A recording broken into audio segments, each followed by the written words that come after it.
I'll just go as myself. 1 Samuel chapter 17, verse 38 through 40. Oftentimes, as men, we are presented with the challenge of confirming the standards set by society. We find that we become labeled by the traditional views of our world and what it means to be a man. However, our lives quickly teach us that those cookie cutter views do not apply to everyone, especially men of God.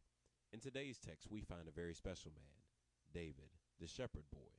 Here, David is preparing to square up against Goliath, the lone giant, who who everyone was afraid to approach, except for the young David.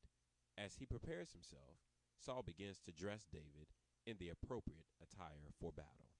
He places him in armor, gives him a helmet and a sword. As David begins to walk around, he finds that it is too difficult to move. He tells Saul, I cannot go into these because I am not used to them. So David removes the battle gear and reaches for his staff, his shepherd's bag, and some stones.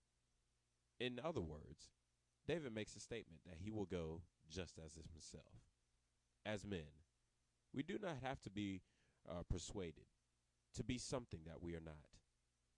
We just have to be ourselves. That is our God given selves. David only knew how to be a shepherd at this point. It was his assignment to tend to the sheep that taught him how to protect and how to serve. It wasn't Saul or modern media. It was his confidence in his identity as a shepherd, coupled with his belief in the Almighty God, that led him to believe to defeat Goliath, not with a sword or a full army, but with a sling and the smooth stone. Today, we will face your giants as yourselves, or you will go as something that you are not. Part of being a man is being comfortable with your God given assignment. What will you do?